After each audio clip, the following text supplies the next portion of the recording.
8월부터 계약갱신 청구권이 사용된 지가 2년이 지났습니다. 네. 이제 그런 물량도 나올 텐데 시장을 지켜보고 있으면 벌써부터 전세 가격이 많이 오르고 전세 물량도 많지는 않은 것 같아요. 네. 혹시 하반기 전세 시장은 좀 어떻게 변화될까요? 일단 그 8월 달에 되면 저도 투자자 입장이지만 그 계약갱신 청구권을 쓴 물건들은 전세 가격이 되게 낮잖아요. 네. 이때 우리가 전략은 어차피 돈이 어떻게 보면 묶여 있는 거잖아요. 내가 이만큼 전세를 받아도 못 받았어. 그런데 돈이 급해. 그렇게 되면 사람들이 이제 최근에 이제 이거를 후순위 대출로 많이 땡겼어요. 투자금 확보하려고. 뭐 KB의 80%까지는 사업자 대출이나 이런 것들 네. 이용해서 그 차액분, 예를 들어 뭐 100이면은 대출을 한 80%까지 받을 수가 있거든요. 그런데 전세가 50만큼 들어가 있어. 일반적으로 80이 될 수가 있는데 그럼 30만큼 내가 못 받잖아, 그죠? 그럼 30 대출로 확보를 한다 하더라도 이자가 나가자는 거죠. 어쨌든 그런 부담감. 그리고 만약에 그런 걸 땡기지 않고 그냥 전세만 있다. 그렇게 되면 그 차익만큼 내가 돈을 못 썼기 때문에 투자자 입장에서는 어떻게든 이걸 좀 회수하려고 하는 상황인 거잖아요. 네. 그러면 이제 계약갱신 청구권이 만료가 돼서 올라왔다. 그러면 이때까지 눌려있던 그 금액을 확보하려고 최대치를 올리려고 할 거예요. 물론 이제 그 동네에 물량이 많거나 조정되고 뭐 그런 건 있을 수 있지만 또 그 전에 다른 시기에 따라서 또 묶여있는 애들 계속 있잖아요. 그죠? 그래서 이제 그 지역마다 만약에 예전보다 충분히 이제 가격이 전세 가격이 올라간다는 가정하에 뭐 투자자는 뭐 안 올 이유가 없어. 그죠? 그러니까 당연히 이제 올라갈 수밖에 없는 그런 상황이 벌어지는 거죠. 그럼 실거주를 하시는 분들 중에 전세를 구하시는 분들도 좀 많을 것 같은데 그러니까 좀 그런 분들은 좀 어떻게 해야 될까요? 아시겠지만 전세는 전형적인 실거주장이잖아요. 어떻게든 그쵸. 그 동네가 뭔가 이유가 있으니까 있는 거잖아요. 그죠? 네. 근데 전세가가 많이 올랐어. 그럼 우리가 선택을 해야 될 게 이 전세 자금 대출을 더 받아서 다행히 지금의 증액만 하는 게 아니고 전체 금액에 대해서 이제 대출이 이제 실행이 되기 때문에 네. 뭐 이자만 내면 돼요. 근데 이자가 많이 올랐는데 최근에 그런 거 비교가 있잖아요. 전세 자금 대출을 받았는데 금리가 많이 올라가니까 오히려 이자보다 더 비싸. 그러니까 사람들이 월세로 이동할 수밖에 없어요. 그게 네. 되게 현실적인 거니까. 그래서 이제 그 집주인들도 가능한 한 전세보다는 월세가 당연히 낫죠. 맞잖아요. 그죠? 물론 이제 돈 없는 저 같은 사람들은 계속 전세를 올려서 그 투자금 목돈이 필요한 사람도 있긴 하지만 목돈 필요 없어. 그냥 이자 받아서 그냥 종부세나 낼래. 뭐 이런 식으로 하시는 분들은 이제 월세로 갈 수 있는, 그러니까 이자가 아니고 월세. 네. 그래서 어차피 세입자분은 선택은 두 가지예요. 이자가 싸면은 전세. 네. 만약에 이자가 비싸면 월세.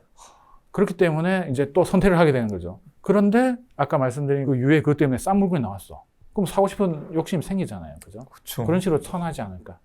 물론 이제 그 앞으로 더 떨어질 거라 네. 생각이 들면 뭐 사지는 못하고 이제 그 전세나 월세 중에 하나를 선택하시겠지만 그래서 이제 제 생각은 무주택자분들은 이제 그 동네에 좀 보통 가격보다 헐값에 넣으면 사는 게 맞지 않느냐. 형평상 지금 사지는 못하시는 분들이 있어요. 근데 월세 값도 지금 만만치 않게 오르고 있더라고요. 근데 그걸 생각해야 네. 될 것 같아요. 어차피 자기 목표가 있어야 되잖아요. 네. 자기가 원하는 지역에 돈을 사기 어느 정도 돈이 필요해. 그런데 이 월세 이렇게 내다 보면 뭐 가처분 소득이라고 하죠. 그게 뭐 이런 거 다 내고 남은 돈 저축 가능한 게 아무리 뭐야 그 집을 못 사. 그럼 선택을 해야 되는 거죠. 그냥 이 상태로 계속 그냥 전을 살 건지 아니면은 이걸 좀 낮춰가지고 이렇게 좀 가처분 소득을 늘린 상황에서 빨리 이렇게 집을 살 수 있는 상황을 만들든지. 어차피 선택의 문제인 것 같아요. 지금 이럴 때 이제 집값이 조금 떨어질 가능성이 있으면 좀 기다리는 게 좀 더 맞을까요? 아니면 지금이라도 집을 사는 게 맞을까요?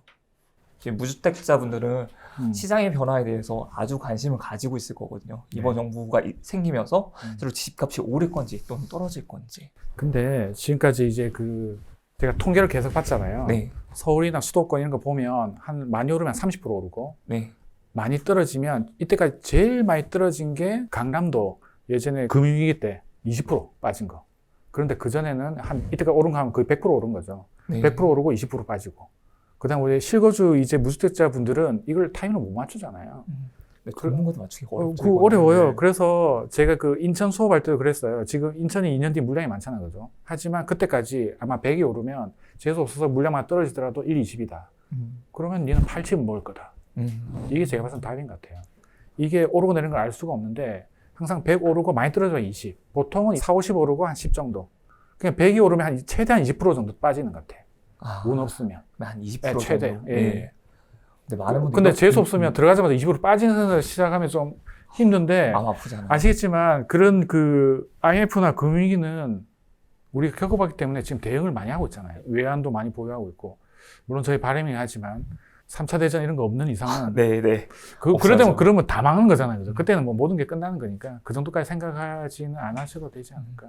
그래서 떨어질 때까지 기다리다가 힘든 사람 되게 많잖아요. 말씀하셨지만 많은 분들이 이렇게 생각했거든요. 내가 샀는데 고점이고 내가 사자마자 떨어지고 이렇게 될지 모르니까. 그러니까 그런 부분에서 근데 그렇게 생각하면 거거든요. 돼요. 멘탈이 이제 강해져야 되는데 내가 5억짜리 샀어요. 좀 떨어졌어. 이때 떨어지면 좋은 애들은 더 많이 떨어져 있어요.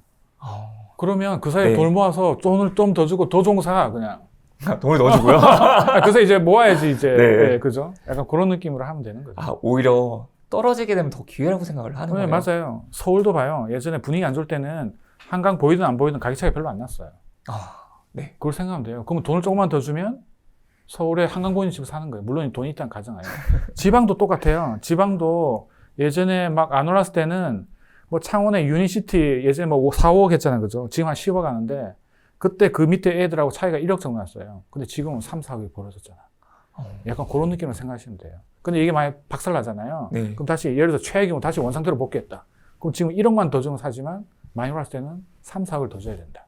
물론 이제 그 돈은 내가 있어야 되지만. 그래서 이제 모든 돈이 아파트에 들어가 있으면 되게 리스크가 큰 거고 자기 월급도 좀 있어야 되고 어느 정도 현금도 있어야지 이것도 좀 선택할 수 있는 그런 게 되지 않을까. 말씀하시는 게 딱 좋은 거예요. 이제 내가 이제 매수를 했어요. 떨어질지 오를지를 모르지만 떨어질 확률이 20%, 오를 확률이 예를 80%라고 한다면 내가 내리더라도 좀 그 정도 버틸 수 있는 그런 좀 체력적으로 기를 수만 있다면 네. 버티고 아니면 또 거기서 다른 집으로 갈아탈 수도 있는 방법이 있으니까 지금 집을 사는 거는 저는 좀 거릴 게 없다. 오히려 집을 사고 그 다음에 행동을 좀 고민하라고 볼 수가 있겠네요. 네, 맞습니다. 집값이 그래도 오를 것이다. 또는 반면에는 금리가 올랐으니까 집값은 이제 떨어지는 게 아닌가 이렇게 양분화가 되어 있는 것 같습니다. 하반기 부동산 전망 어떻게 예상하고 있으신가요? 제가 생각하는 거는 아까 그 질문하신 게 첫 번째 윤석열 정부가 왔을 때 일단 심리는 살아난 게 확실해요. 제가 그 투자를 할 때 열심히 보는 것 중 하나가 그 부동산 심리 지수가 있거든요. 혹시 어디서 보는 거? 이건 이제 KB에서 매수의 지수. 매수의 그렇죠. 지수요? 네, 매수의 지수. 이게 그 가장 현장의 목소리를 일주일 단위로 볼 수가 있거든요. 주간 시계열인 거죠. KB 주간 시계열. 그걸 보게 되면 이 수도권의 핵심이 서울이잖아요. 어차피 뭐 뒤에도 말씀드리겠지만 수도권을 투자하려면 이 전국 대장인 서울에서 강남권 얘들이 올라가냐에 따라서 다 따라가는 이런 형국이기 때문에 수도권 같은 경우에서는 심리가 상당히 중요하고 뭐 어쨌든 심리를 말씀드리면 그 선거 직전에 비해서 지금 선거 끝나고 나서 몇 주 지났는데 그 사이 계속 힘이 올라가고 있어요. 그에 발맞춰가지고 KB 주간 시율도 같이 따라 올라가고 있다. 현장 반응하고 있다. 아시겠지만 지금 윤석열 정부가 공급을 많이 해야 되잖아요. 어차피. 근데 공급을 하려면은 서울 수도권에 땅이 없잖아. 그죠? 네. 특히 서울에는. 그쵸. 그러려면 뭐 재개발, 재건축밖에 없잖아. 그죠? 그래서 그거에 대한 이제 규제를 완화한다.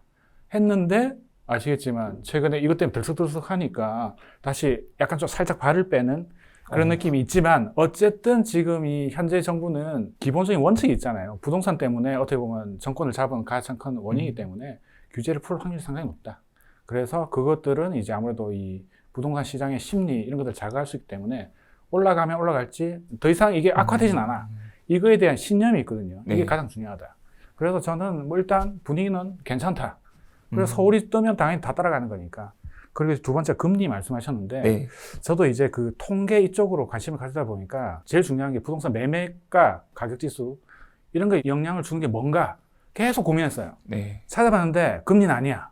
금리는 아닌가요? 아니에요. 금리가 보통 떨어지면 올라간다 뭐 이런 얘기 네. 많잖아요. 금리가 올라갈 때 오른 적도 있고 떨어질 때 올라간 적도 있고 이게 일관성이 없는 거예요. 이게 제가 봐서는. 그리고 네. 이걸 자신 있게 얘기하는 사람도 그렇게 많지는 않아요. 그래서 제가 봤을 때 이거는 영향 줄 수는 있지만 메인은 아니다.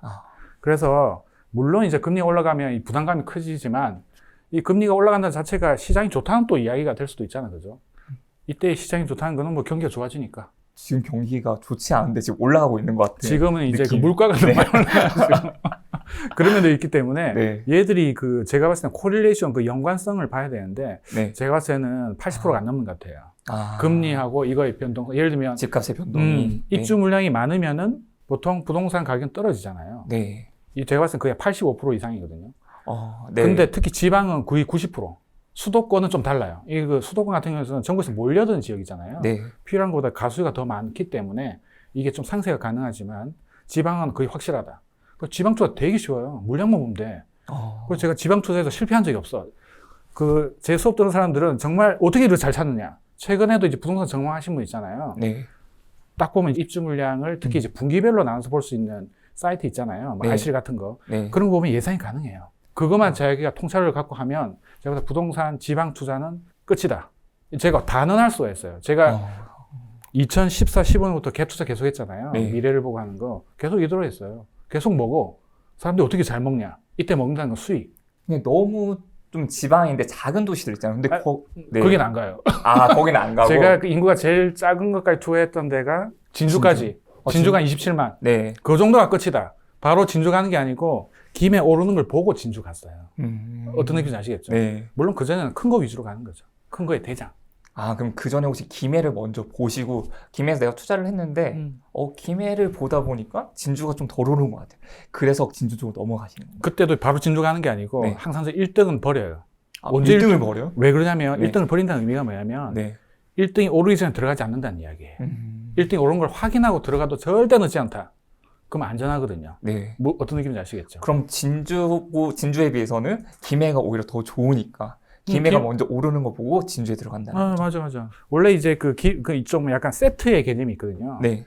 예를 들면 경상남도를 치게 되면 창원하고 김해가 세트예요. 서로 일자리 공유하는, 출퇴근하는. 그러니까 제일 확실한 거는 이제 그 창원이 뜨니까, 원래 창원이 뜨기 힘들었잖아요. 한동안 네. 되게 안 올랐잖아요. 그죠? 근데 창원이 엄청 올랐어. 근데 김해가 별로 안 오른 거야. 그런데 또 투자금도 별로 안 오른, 얼마 안 드니까 확률이 되게 높잖아요. 그죠? 그래서 김해 간 거고, 창원하고 김해가 떴잖아요. 그죠? 그럼 사람들이 어느 수익이 나면, 예전에도 그랬잖아요. 수도권에서 상당히 투자를 해서 돈을 많이 먹으면 지방 가요. 너무 많이 올랐기 때문에. 그런 것처럼 같은 경상남도에 창원하고 김해가 많이 올랐어. 근데 진주가 보니까 들썩들썩 하는 거예요. 거기에 보면 이제 그 진주에 보면 대방 시리즈가 있거든요. 네. 대방이 꽉 잡고 있는 그 혁신도시. 제가 개인적으로 혁신도시 되게 좋아하는데, 거기에 대장애들이 막 올라가는 게 보여. 같이 막 커뮤니티 만들고 사람들이 막 들어가서 서로 막 이야기하고 왔다. 그래서 이제 그 혁신이 아니고 차라리 여기 많이 올랐다면 혁신의 2, 3등 또는 전통적으로 거기에서 이제 그 좋은 동네가 평고동이 있어요. 서울로 치면 강남에 오르면 그다음 잠실이 이제 그 평고동에 해당하는 거죠. 거기에 이제 대장을 사는 거예요. 보니까 갭이 별로 없어. 네. 보통 안 오르면 매가는 그대로고 사람들이 전세만 살자는 거죠. 네. 그러다 보니 붙는 시기를 찾는 거죠. 그런 식으로 계속 찾다 보니까 전국에 되게 많잖아요. 그죠? 그렇게. 그래서 가장 작은 인구는 진주 정도. 심리 같은 경우는 KB에서 볼 수 있는 거고, 네. 그 다음에 이제 금리 같은 경우는 그렇게 크게 좌지우지 되지 않는다, 집값이랑. 그렇게 보면 되겠네요. 그렇죠. 금리는 크게 중요하지 않다. 금리가 예를 들어 5%까지 오를 수도 있잖아요. 아니 옛날에 5%보다 훨씬 더 높았는데도 네. 많이 올랐잖아요. 그러니까 그게 네. 답은 아닌 것 같아요. 충분 조건 아니다. 필요 조건 될 수 있어도 네. 저는 그렇게 생각하는 거죠. 양도세 중과가 1년 유예된다고 하는데 혹시 이것도 집값에 좀 연관이 있을까요? 이게 약간 좀 큰 것 같아요. 잘 보시면 양도세 중과되는 게 사람들이 이것 때문에 못 팔았잖아요. 네. 그래서 이게 세게 걸리면 10억 넘게 되면 다 합치면 70몇 프로 세금이잖아요. 이거 그쵸. 어떻게 팔아요? 4분의 3이 세금이니까. 그런데 중과세를 일시적으로 완화를 시켜주겠대. 그럼 이때 이제 좀 고민을 해봐야 돼요. 예를 들어 3주택자 이상은 플러스 30을 내야 돼요. 그죠? 2주택자는 20%. 이거만큼 우리가 여지가 생겼어요. 근데 이 금액이 만약에 매덕 정도 되면 예를 들어 한 3억이다. 10억짜리면 30%면 3억이잖아요. 그쵸. 굉장히 크잖아요. 그죠? 이거 좀 현실성 없겠다. 한 5억 정도면 1억 5천이야. 1억 5천까지는 예를 들어서 다 내도 어차피 내일 셀 내금이니까 5천 싸게 내도 1억이 네. 낼 거잖아. 그죠? 네. 근데 1년 뒤에 다시 돌아가겠대. 이게 약간 쫄리잖아요. 좀 내놔야 돼, 이거는. 무슨 말이죠? 특히 네. 다주택자들은. 그런데 이게 보셔야 될 게 매도자 입장에서는 수원이라고 쳐요. 수원을 가장 내 갖고 있는 포트 중에 제일 좋은 거다. 그럼 안 내놓겠죠. 그렇죠. 근데 만 수원이 내가 갖고 있는 중에 제일 약해. 그럼 내놓는 거지. 이게 좀 차이가 있는 거예요. 그래서 만약에 매수자 입장에서 보면 이런 물건들이 분명히 넣을 수가 있거든요. 네. 근데 그게 상급제로 갈수록 나올 확률은 좀 떨어져. 왜? 그건 어떻게든 끝까지 들고 갈 거니까. 비과세 전략 갈 거잖아요. 근데 이게 만약에 플러스 자기 잉여의 물건이면 특히 이제 그 입지가 좀 떨어진 것들은 나올 확률이 굉장히 높아요. 그러면은 얘를 어쨌든 그 동네 실거주자들이 이걸 사야 돼. 사는데 이게 만약에 뭐 동네가 괜찮고 그러면 이게 가능한데 여기 이런 물건이 너무 많이 넣으면은 네. 안 팔릴 수가 있잖아요. 그죠? 그러면은 이게 단기적으로 아까 말씀드린 그 여지 내에서 떨어질 가능성이 좀 높다. 오히려 좀 좋은 동네는 이게 가격이 좀 움직이지 않을 수도 있는데 않을 수도 있어요. 오히려 싸게 좀- 팔 이유가 없어요. 네. 똘똘한 거니까. 오히려 조금 안 좋은 지역들은 가격이 떨어질 수도 있겠네요. 네, 맞아요. 그래서 오히려 그런 거 놓기 전에 먼저 파는 거 중요해요. 이게 재수 없으면 5천까지 떨어질 수도 있다 치면 2, 3천에 해결하는 것도 괜찮거든요. 아, 그러면 점점 양극화가 좀 심해질 수 있는 계기가 될 수도 그렇죠, 있겠네요. 그렇죠. 아시겠지만 네. 어차피 똘똘한 거 일시적 주택 정도로 가야지 비과세로 자기가 확보하잖아요. 그죠? 네. 이 나머지는 전부 다 잉여예요, 그냥. 어차피 계속 중과가 대상이 될 수가 있으니까. 또 정부에서도 그 세금을 포기하기도 네. 힘들고. 맞아. 이 또 중요한 거는 네. 이렇게 물건이 많이 나오면 받아줘야 되잖아요. 그죠? 그렇죠. 이 받아주려면 아까 말씀드린 실수요가 탄탄한 지역들은 어느 정도 해결이 돼. 근데 입지가 떨어지는 애들은 이게 되게 문제가 될 수가 있어요. 물건 많이 나오는데 막 쭉쭉 떨어지니까 결국에는 이걸 해결하려면 다주택자가 받아줘야 돼. 그래서 취득세하고 콤비네이션이 돼야 돼요. 무슨 말이겠죠? 네. 어차피 모든 걸 실수로 다 받을 수는 없잖아요. 그죠? 그래서 다주택자들이 여유가 있는 다주택 받아줘야 되는데 이때 취득세가 아시겠지만 지금 2주택 이상 8%, 조성지역이면 또 법인 사무소 이상 12%이기 때문에 생각보다 그걸 극복하기가 쉽지 않거든요. 아, 근데 그래서- 그걸 풀어줄까요? 그러니까 그게 안 풀어지잖아. 네. 그러니까 생각보다 이 매물들이 소화가 안 될 확률이 높아요. 입지가 아. 떨어질수록. 그렇게 되면 그 동네가 좀 위험해질 수가 있다. 아, 그러다 안 팔리면 네. 거래 안 되는 거죠. 아니 뭐 안 팔래 이러면서. 그럼 다시 이제 원상복귀가 되는 거예요. 그죠? 음. 그러니까 중과 완화가 되면 좋은 지역일수록 잘 해결되고 밑에 지역들은 생각보다 안 팔릴 수가 있다. 너무 큰 기대는 마라. 뭐 그런 거 있잖아요. 그 지역마다 투자자들이 엄청 간 데 있잖아요. 네. 1.1%. 특히나. 아, 네. 공시가 1억 이하짜리. 1억이야. 네. 그런 것들은 생각해보세요. 지금까지도 1억 이하였다는 거는 진짜 상태가 안 좋은 거잖아요. 그럼 실거주들도 그렇게까지 사는 동네는 아니고. 그죠? 그렇기 때문에 그런 데는 약간 위험할 수가 있다. 그럼 위험하다는 동네가 특히나 좀 다주택자들이 많이 들어가 있는 동네면 오히려 더 위험할 수 있겠네요. 그렇죠.